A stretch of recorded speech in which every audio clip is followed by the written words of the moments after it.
Andrés, ¿cómo estás? Valentina, Facundo, te saludamos desde Informate, Canal 6 Entre Ríos TV, ¿todo bien?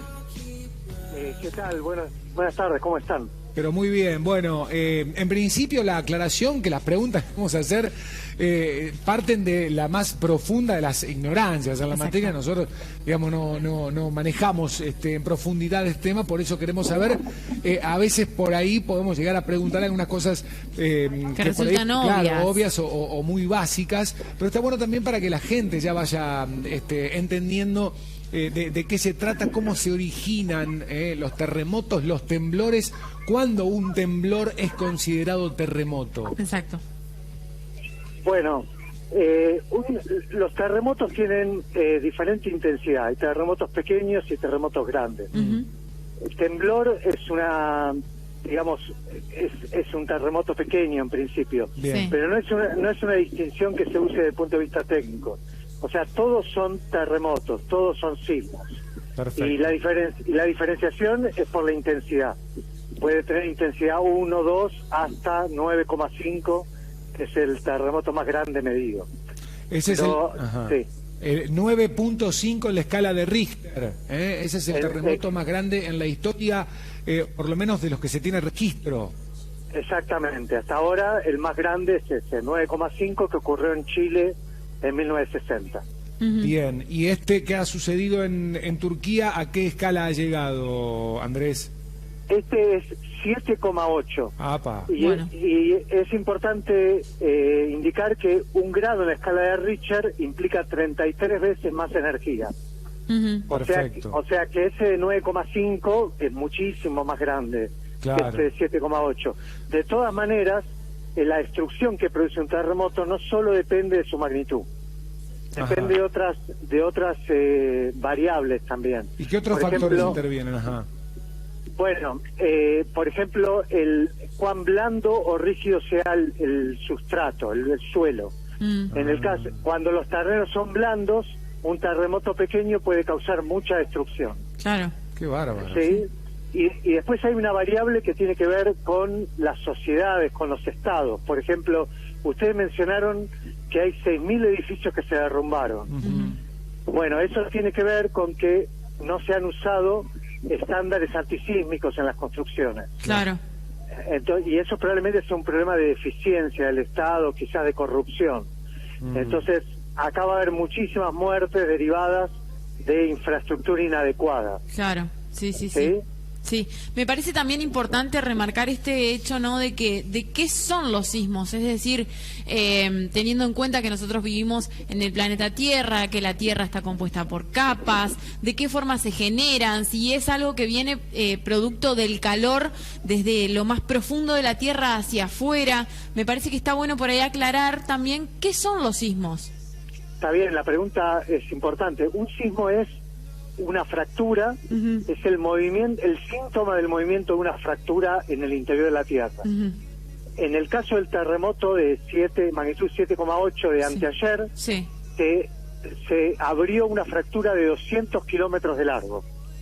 Claro, 200 kilómetros de largo por 30 kilómetros de profundidad. Claro, es como increíble, digamos. Estamos hablando de kilómetros, estamos hablando de profundidad. Es como si fuese un gran rompecabezas gigante. Exacto, digamos. Sí. La corteza está fracturada en una serie de fallas principales. Esta es una de ellas, que se denomina falla de Anatolia Oriental. Sí. Y el movimiento de la falla produjo el sismo de 7,8. Hoy salieron fotos a la mañana interesantes de cómo el movimiento de la falla desplazó caminos. Hay rutas que están desplazadas 5 metros por el movimiento de la falla. Sí. Qué bárbaro. O sea que un terremoto es siempre eso, es la expresión del movimiento de una falla. Sí. Se me viene la imagen a la cabeza y corregime si me equivoco, de esa tan conocida falla de San Andrés, que creo que fue, que sigue siendo por ahí una de las imágenes más impactantes en cuanto a ver cómo la tierra se rompe por completo. Bueno, la falla esta de Anatolia Oriental es muy parecida a la falla de San Andrés. Claro. Es el mismo tipo de falla, se mueve igual, tiene una longitud equivalente, produce terremotos de magnitud equivalente. San Andrés también produce terremotos de magnitud 7, 7, algo. Son fallas muy parecidas. Sí, sí, sí. Imagino también, perdón si te piso, Facu, Dale. hablando de teniendo tanta tecnología en el mundo, teniendo la posibilidad de, no sé si de prevenirlo, porque creo que al ser algo tan natural, no sé si se puede prevenir, pero sí se puede por ahí adelantarse a la posibilidad de que algo así pase. ¿Alguna alerta, algún sistema de alerta a través de sensores? Yo creo que ya deben estar implementados en muchos lugares. Bueno, hay indicadores que son indirectos e indicadores directos que están en proceso de mejora en el tiempo. Entre los indicadores indirectos están el comportamiento de los animales. La gente del campo verifica que minutos o a veces horas antes de un terremoto, los animales del campo tienen comportamientos particulares. Sí. Porque sienten vibraciones que son previas al terremoto principal. Sí. Ahora, en general, ese indicador, si bien es verdadero, no es simplemente una idea que se tiene, realmente los animales son sensibles a los sismos que están por producirse. No se puede usar como un indicador muy efectivo porque es muy ambiguo. Y además necesita gente que sea capaz de identificar esos comportamientos anómalos, ¿no? Además, ¿qué significa un comportamiento anómalo? No es algo que está muy bien definido.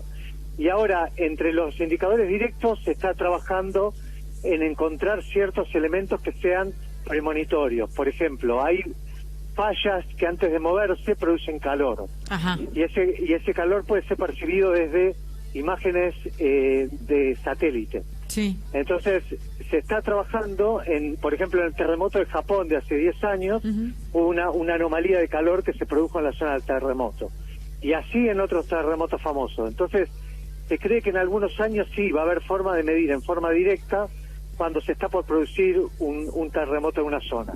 Claro. Pero todavía, lamentablemente, esas metodologías no están lo suficientemente desarrolladas como para implementarse. Pero aparte, imagino que debe ser muy muy compleja la posibilidad de desarrollarlas, teniendo en cuenta esto, ¿no? De que son de alguna manera fallas que no produce el hombre, o sea, no las generamos nosotros como seres humanos, sino que las genera la misma tierra, el mismo lugar, el mismo espacio físico natural en el que habitamos.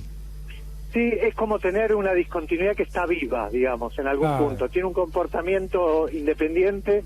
Lo que sí se sabe, los geólogos y los geofísicos estudian las fallas y saben en qué lugar se va a romper la próxima vez. Claro. Eso lo tienen perfectamente identificado.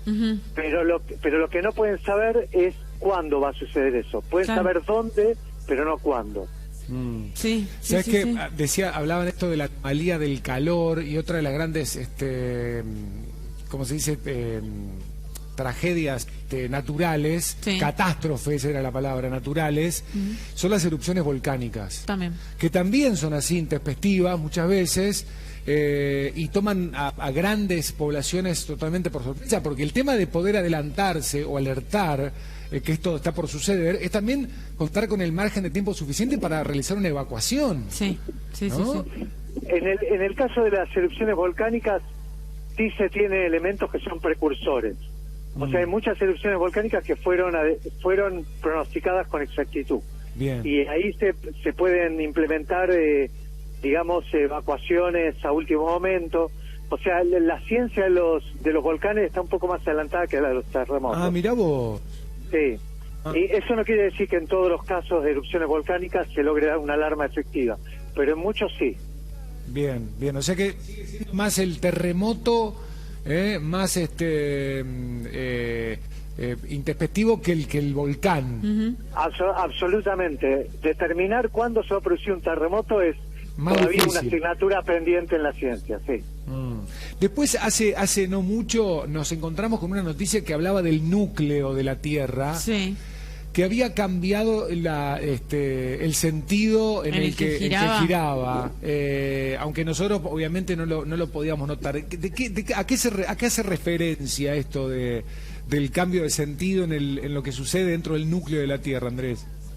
Bueno, eso es exactamente como lo están planteando ustedes. El núcleo tiene dos partes. Tiene una parte que es líquida, que es una aleación de metales líquidos como material fundido metálico, que es todo lo que se llama núcleo externo, que está por debajo de los 2.900 kilómetros, y después a los 5.100 kilómetros de profundidad está el núcleo interno sólido, que es como una bola de metal en estado sólido, que flota, por decirlo de alguna manera, en ese mar de metal líquido del núcleo externo. Bien. Ahora, ¿qué se sabía antes? Se sabía que cuando gira la Tierra, el núcleo interno en estado sólido giraba casi a la misma velocidad que la Tierra.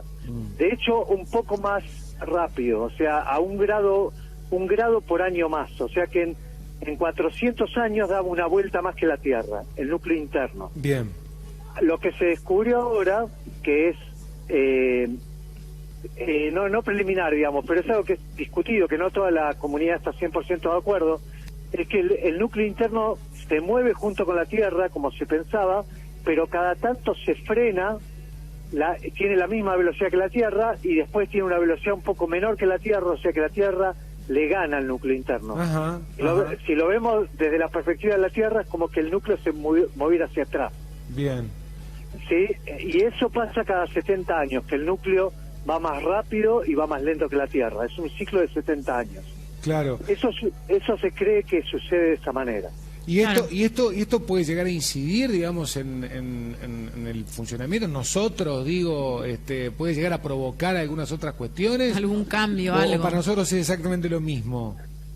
No es lo mismo, porque puede influir en un montón de procesos que definitivamente no nos enteramos, como la longitud del día en milisegundos. Claro. Estas variables no las sentimos, pero hay una que probablemente sí nos puede afectar, que es el campo magnético terrestre. El campo magnético nos protege a nosotros y a toda la vida en la Tierra de las radiaciones que son dañinas de origen solar.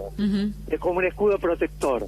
Sí. Y cualquier alteración del movimiento del núcleo, si el núcleo está haciendo lo que se piensa que hace, que va hacia adelante y hacia atrás, esos cambios pueden alterar la intensidad del campo magnético y por ende pueden alterar ese mecanismo que tiene la Tierra de filtrar los rayos solares. Claro. Entonces eso puede tener incidencia en debilitar el campo magnético y, por ejemplo, puede tener incidencias indirectas en desarrollo de cáncer de piel o mayor mortandad de especies vegetales, pero se mantienen dentro del terreno de la hipótesis, porque nadie sabe si eso es exactamente como se describe, y tampoco nadie sabe si efectivamente se va a alterar o no el campo magnético. Claro, los campos magnéticos también lo relaciono con los instrumentos de navegación, ¿no? De los aviones, de los barcos. Exactamente. Si se debilita el campo magnético, simplemente cambia su intensidad, podría repercutir en los instrumentos de navegación, podría repercutir en las aves también, que se guían por el campo magnético. Podría haber toda una serie de alteraciones que tienen que ver con la intensidad del campo magnético. Claro. Y hablando por ahí de los movimientos arquitectónicos, de los sismos, ya metiéndonos directamente más en Argentina, ¿no? ¿Hay algunos puntos en los que esto pueda llegar a ocurrir? ¿Se tiene algún estudio en base a eso? Bueno, es interesante. Ustedes están en la zona de la Mesopotamia. Sí. Ahí hay un geólogo que se llama Ernesto Brunetto. Sí. Ernesto Brunetto en los últimos años se dedicó a identificar fallas en la Mesopotamia que él considera fallas activas, que hasta los años anteriores no se consideraba que podía haber en la zona de Mesopotamia fallas activas. Las fallas activas generalmente se ubican en los Andes, y las más activas en la región del Cuyo, en San Juan, Mendoza. Pero probablemente en las regiones chacoparanenses y en la Mesopotamia también haya fallas activas. Entonces, volviendo a la pregunta suya, la infraestructura. Para saber dónde poner infraestructura antisísmica, primero hay que saber dónde están las fallas activas. Claro.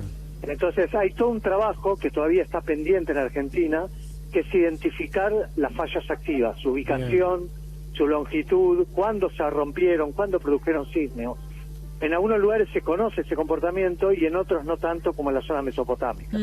Entonces, el reto de los próximos años es identificar estas fallas activas y después contar con la infraestructura necesaria para cada sitio. Claro. Porque históricamente nosotros estamos, no sé si decir despreocupados del tema. No, pero por ahí digo, menos en Argentina. Sí. Se recuerda aquel terremoto famoso de San Juan, bueno, Mendoza por su cercanía con Chile, Sí. pero para este lado, justamente en la región de Mesopotamia, es como que no ha habido, digamos, históricamente un terremoto que nos haga encender las luces de alerta. Sí, sí, tal cual. ¿No? Así que está bueno esto que estás planteando vos. Sí, exactamente, porque el hecho de que haya o no haya un terremoto conocido tiene que ver con que alguien lo haya descrito y generalmente alguien haya escrito algo sobre eso. Hay erupciones volcánicas y terremotos en lugares relativamente despoblados o lugares que habitaban los aborígenes que no tenían tradición escrita, que simplemente pasan desapercibidos y no quedan registrados en forma histórica. Entonces, por ejemplo, en Buenos Aires hay terremotos famosos. Hay uno de 1888 que produjo un tsunami en el Río de la Plata. Hay otro hace pocos años, durante la cumbre del G20, al sur de la capital federal. Entonces, toda la zona de llanura puede tener terremotos y en general han pasado inadvertidos en el pasado por no haber sido registrados simplemente. Claro. Entonces, hay como zonas, digamos, que permanecen invisibles, que no es que no tengan erupciones volcánicas y terremotos, simplemente que nadie se tomó el trabajo de dejarlo asentado en forma escrita. Claro. Ese es el problema. Es muy interesante, aparte de escucharlo, Andrés, hablar sobre todo esto, se nos vienen a la cabeza, por lo menos a mí se me vienen a la cabeza las imágenes de lo que es el cine catástrofe, ¿viste? Sí, tal cual. Siempre me picó la curiosidad de saber si la gente sabe, ¿no? Sabe mucho, especialistas, como es tu caso, Andrés, cuando ven no sé si primero ves alguna película de estas, del día después de mañana, del calentamiento global, de todo lo que pasa y todo eso, y si las ves, o porque te resultan atractivas, o interesantes, o no, o entretenidas. Si coinciden. Claro, si vos, digamos, le buscás el error, decir, no, mira, esto no puede pasar. Esto es muy exagerado, Claro, esto sí exacto. tiene por ahí más relación con la vida real, con lo que pasa en serio. O sea, muchas de esas películas, por ejemplo, hay una que se llama El Núcleo, ustedes hablaron del tema del núcleo, hay una que se llama El Núcleo, o cualquiera de estas que están mencionando, generalmente tienen, sí, hay un montón de aspectos que no son exactos. Claro. Sí. Pero de todas maneras, la naturaleza y la realidad tiene aspectos parecidos al cine catástrofe. Por ejemplo, el terremoto del cual empezamos hablando hoy, ustedes dicen que creo que hay 20.000 muertes registradas hasta ahora. Sí. Pero hagamos una cuenta rápida. Se cayeron 6.000 edificios. Eran probablemente 100 personas. Todos estaban durmiendo porque eran las 4 de la mañana. Entonces, en principio, se rescató muy poca gente. Entonces, en principio, cabe la posibilidad que 500.000 de personas mueran Claro. en este sismo. Entonces, si bien las películas están exageradas y nos muestran las cosas Claro, porque es ficción, de formas, de última.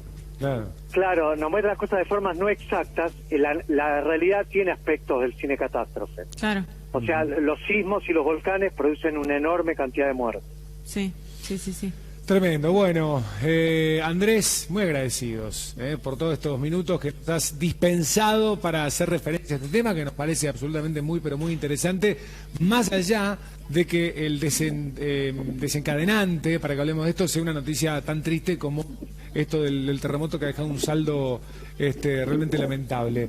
Andrés Folguera, geólogo, muchísimas gracias por esta charla. Te mandamos un abrazo grande.